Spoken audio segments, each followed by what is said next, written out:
The government of the Republic sent ambassadors to all the powers of Europe and received envoys from those powers in return. The tricolored flag was acknowledged in every sea and throughout the world.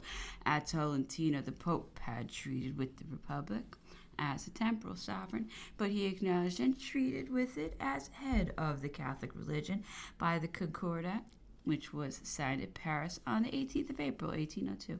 Most of the bishops who had followed the Royalist party abroad now submitted to the Republican government, and those who refused forfeited their sees. In short, the French Republic, which was sanctioned by the citizens and victorious by its armies, was acknowledged by every sovereign, every power, and every religion in the world, and in particular by the Catholic Church. Not only was the Republic acknowledged by all the powers in the world after the death of Louis XVI, but none of these powers ever acknowledged a successor to him in the year 1800. Therefore, the Third Dynasty was ended as completely as the first and second. The rights and titles of the Merovingians were extinguished by the rights and titles of the Carolingians. The rights and titles of the Carolingians were extinguished by the rights and titles of the Capetians, and the rights of the Capetians were in like manner extinguished by the Republic. Every legitimate government supersedes the rights and the legitimacy of the government that has preceded it. The Republic was a government, in fact and in right, rendered legitimate by the will of the nation, sanctioned by the Church and by the adherents of all the powers of the world.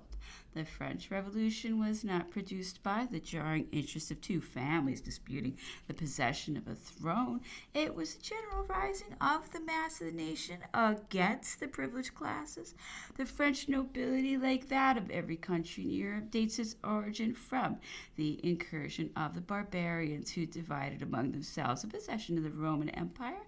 In France, the noble represented the Franks and the Burgundians and the rest of the nation, the Gauls. The feudal system that was introduced established the principle that all land should have a lord. All political privileges were exercised by the priests and nobles. The peasants were slaves and in part attached to the globe.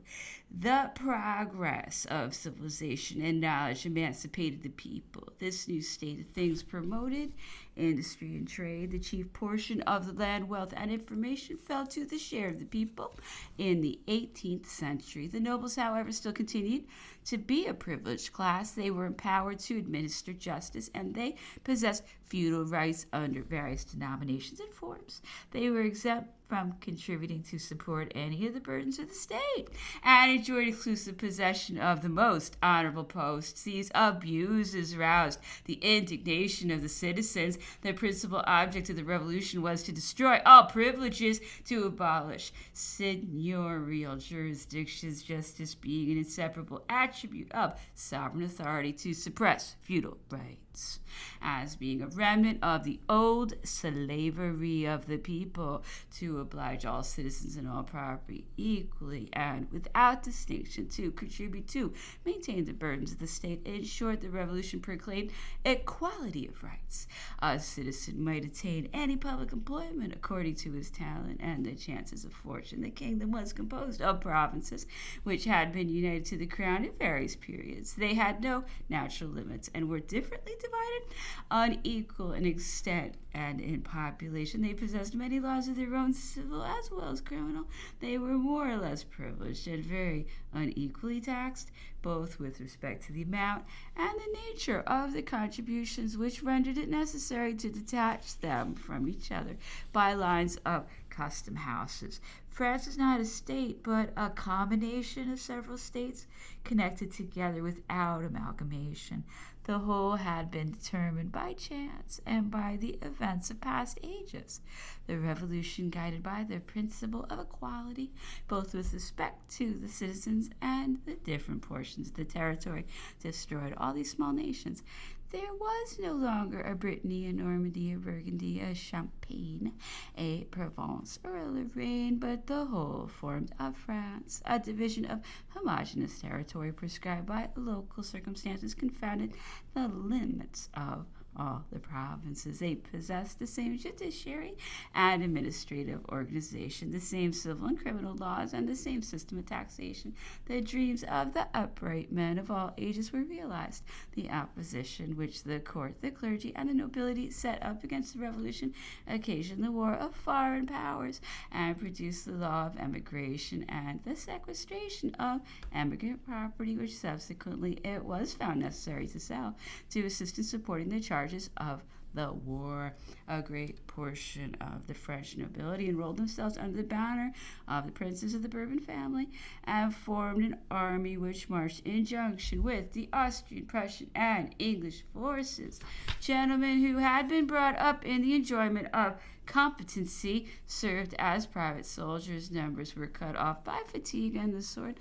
Others perished of want in foreign countries, and the wars of La Vendée and of the Chouans and the revolutionary tribunals swept away thousands. 3/4 of the French nobility were thus destroyed, and all posts, civil, judicial, or military, were filled by citizens who had risen from the common mass of the people. The change produced in persons and property by the events of the Revolution was no less remarkable than that which was effected by the principles of the Revolution. A new church was created. The dioceses of Vienna, Narbonne, Fréjus, Sisteron-Reims were superseded by 60 new dioceses, the boundaries of which were circumscribed in the Concordat by new bulls applicable to the present state of the French territory. The suppression of religious orders, the sale of convents, and of all ecclesiastical property were sanctioned, and the clergy were pensioned by the state. Everything that was the result of the events which had succeeded since the time of Clovis ceased to exist. All these changes were so advantageous to the people that they were effected with utmost facility, and in 1800 there no longer remained any recollection of the old privileges and sovereigns of the provinces, the old parliaments and bailiwicks, or the old dioceses. And to trace back to the origin of all that existed, it was sufficient to refer to the new law by which it had been established. 1/2 of the land had changed its proprietors, the peasantry and citizens were enriched. The advancement of agriculture and manufactures exceeded the most sanguine hopes. France presented the imposing spectacle of upwards of 30 millions of inhabitants circumscribed within their natural limits and composing only a single class of citizens governed by one law, one rule, and one order.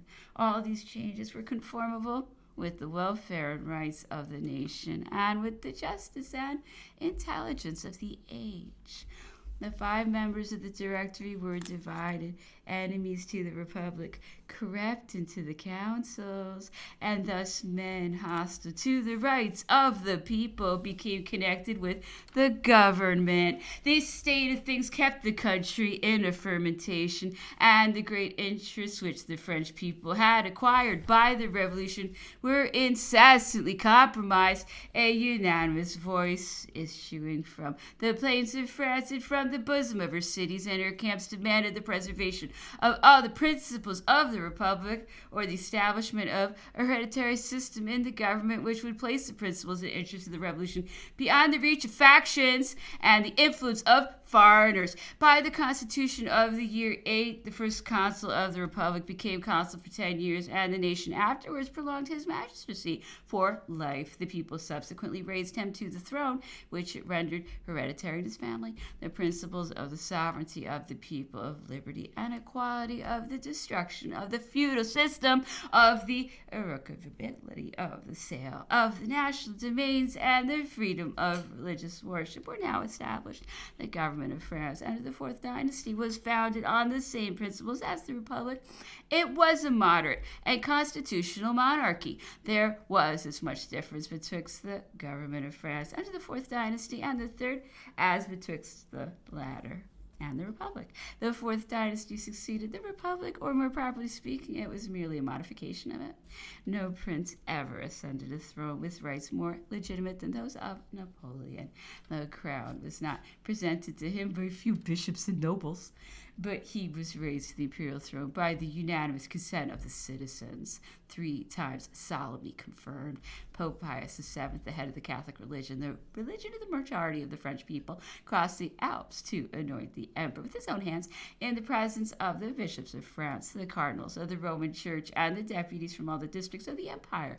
The sovereigns of Europe eagerly acknowledged Napoleon. All beheld with pleasure the modification of the Republic, which placed France on a footing of harmony with the rest of Europe, and which at once confirmed the constitution and the happiness of that great nation. Ambassadors from Austria, Russia, Prussia, Spain, Portugal, Turkey, and America, in fine, from all powers of Europe, came to congratulate the emperor. England alone sent no ambassador. She had violated the Treaty of Amiens and had consequently again declared war against France. But even England approved the change. Lord Whitworth, in the secret negotiation which took place through the medium of Count Malouet, and which preceded the rupture of the Peace of Amiens, proposed on the part of the English government to acknowledge Napoleon as King of France on condition of his agreeing to the cession of Malta. The first consul replied that if ever the welfare of France required that he should ascend the throne, it would only be by the free and spontaneous will of the French people. In 1806, when Lord Lauderdale came to Paris to negotiate peace between the King of England and the Emperor, he exchanged his powers, as is proved by the protocol of the negotiations, and he treated with the Emperor's plenipotentiary. The death of Fox broke up the negotiations of Lord Lauderdale. The English minister had it in his power to obviate the Prussian campaign to prevent the Battle of Jena, when in 1814 the Allies presented an ultimatum at Chaumont. Lord Castlereagh, in signing this ultimatum, again acknowledged the existence of the empire in the person and the family of Napoleon. If the latter did not accept the proposition of the Congress of Châtillon, it was because he did not conceive himself at liberty to cede a portion of the empire, the integrity which he had at his coronation sworn to maintain. The electors of Bavaria, Württemberg, and Saxony were created by kings by Napoleon. The armies of Saxony, Bavaria, Württemberg, Baden, and Hesse fought in conjunction with the French armies, and the Russians and French troops fought together in 1809 in the war against Austria.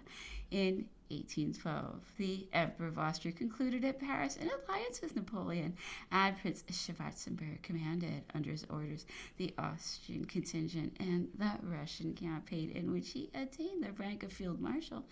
On the application of the French Emperor, a similar treaty of alliance was concluded at Berlin, and the Prussian army also fought with the French in the campaign of Russia. The emperor healed the wounds which the revolution had inflicted.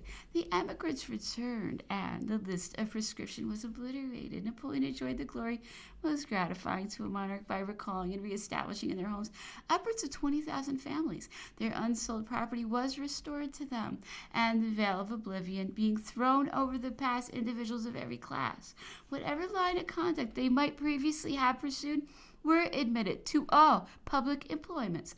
Families who had distinguished themselves by the services they had rendered to the Bourbons, those who had shown themselves most devoted to the royal family, filled places about the court and in the ministry, and held commissions in the army. All party denominations were forgotten. Aristocrats and Jacobins were no longer spoken of, and the institution of the Legion of Honor, which was at once the reward of military, civil, and judicial services, placed on a footing of unity the soldier, the man of science, the artist, the prelate, and the magistrate. It became the token of concord among all classes and parties. The imperial house of France contracted alliances with all the sovereign families of Europe. Prince Eugene Napoleon, the adopted son of the emperor, married the eldest daughter of the king of Bavaria, a princess distinguished for her beauty and her virtues. This alliance, which was contracted at Munich on the 14th of January, 1806, afforded the highest satisfaction to the Bavarian nation. The hereditary prince of Baden, the brother-in-law of the emperor of Russia, solicited the hand of Princess Stephanie, the adopted daughter of Emperor Napoleon. This marriage was celebrated at Paris on the 7th of April, 1806. On the 22nd of August, 1807, Prince Jerome Napoleon married the eldest daughter of the King of Württemberg, cousin german of the Emperor of Russia, the King of England, and the King of Prussia.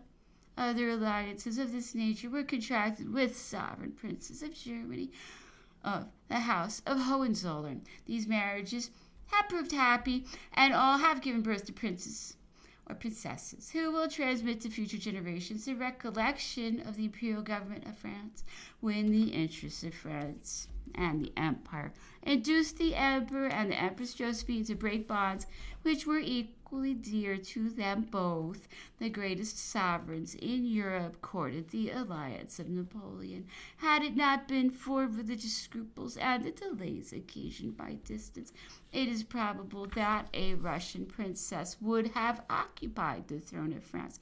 The Archduchess Maria Louisa, who was married to the emperor by procuration granted to Prince Charles at Vienna on the 11th of March, 1810, and at Paris on the 2nd of April following, ascended the throne of France. As soon as the Emperor of Austria learned that Napoleon's marriage was in agitation, he expressed his surprise that an alliance with the House of Austria had not been thought of. The choice was hitherto divided between a Russian and a Saxon princess. Francis explained his sentiments on this subject to the Count de Narbonne, the governor of Trieste, who was then at Vienna, and in consequence instructions were forwarded to the Prince of Schwarzenberg, the Austrian ambassador at Paris, in February 1810. A privy council was convoked at the Tuileries. The Minister for Foreign Affairs submitted to the council the dispatches of the Duke of Vicenza, the French ambassador at the court of Russia.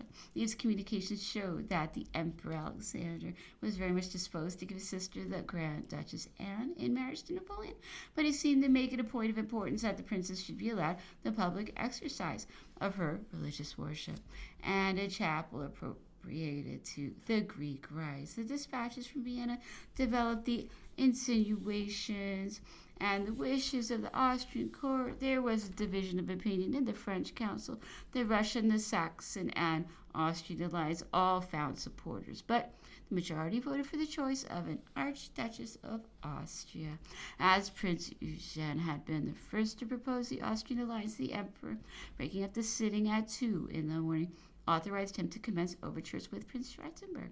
He, at the same time, authorized the Minister for Foreign Affairs to sign, in the course of the day, the conventions of the marriage with the Austrian ambassador, and to obviate all difficulties with respect to the details. He directed him to sign, word for word, the same contract as that which had been drawn up for the marriage of Louis XVI and the Archduchess Marie Antoinette. In the morning, Prince Eugene had an interview with Prince Schwarzenberg. The contract was signed the same day, and the courier who conveyed the intelligence to Austria agreeably surprised the Emperor Francis. The peculiar circumstances attending the signature of this marriage contract led the Emperor Alexander to suspect that he had been trifled with, and that the court of the Tuileries had been conducting 2 negotiations at once. But this was a mistake. The negotiation with Vienna was begun and concluded in 1 day.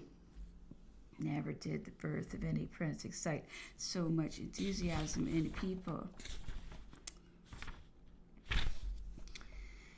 or produce so powerful a sensation throughout Europe as the birth of the King of Rome. On the firing of the first gun, which announced the delivery of the Empress, the whole population of Paris were wrapped in the most anxious suspense in the streets, the promenades, at the places of public amusement, and in the interior of the houses. All were eagerly intent on counting the number of guns. The 22nd excited universal transport. It had been usual to discharge 21 guns on the birth of a princess and 101 on the birth of a prince. All the European powers deputed the most distinguished noblemen of their courts to present their congratulations to the emperor.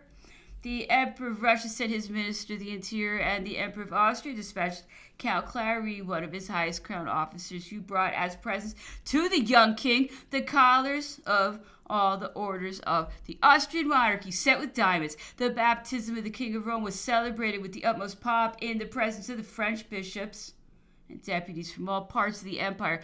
The Emperor of Austria was sponsor to the young king by proxy. He was represented by his brother, the Archduke Ferdinand, Grand Duke of Tuscany.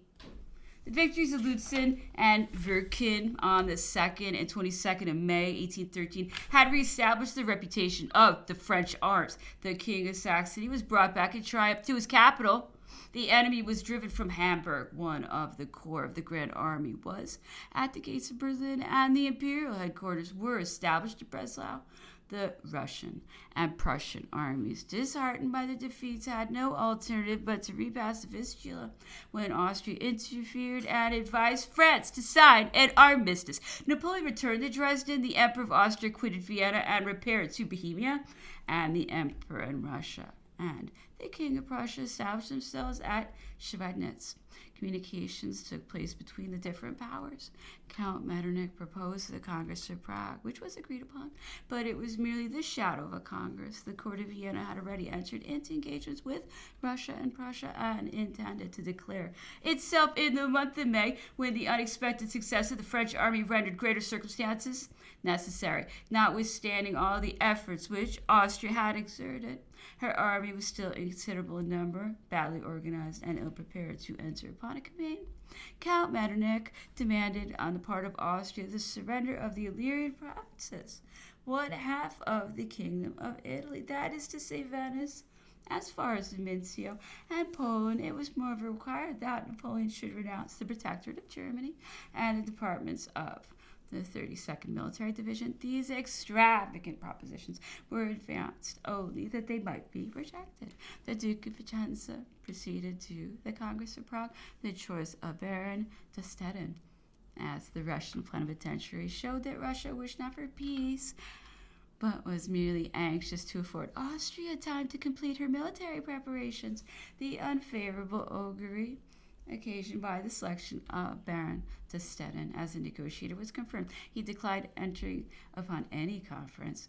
Austria, who pretended to act as a mediatress, declared when her army was in readiness that she adhered to the coalition, though she did not even require the opening of a single sitting or the drawing up of a single protocol. This system of bad faith and of perpetual contradictions between words and acts was unremittingly pursued at this period by the court of Vienna. The war was resumed, the brilliant victory gained by the emperor at Dresden on the 27th of August, 1813, over the army commanded by the three sovereigns was immediately followed by the disasters which Macdonald, through his disconcerted maneuvers, brought upon himself in Silesia, and by the destruction of Van Damme's force in Bohemia. However, the superiority was still on the side of the French army, which supported itself on 3 points of view: Torgau, Wittenberg, and Magdeburg. Denmark had concluded a treaty of alliance, offensive and defensive, and her condition augmented. The army of Hamburg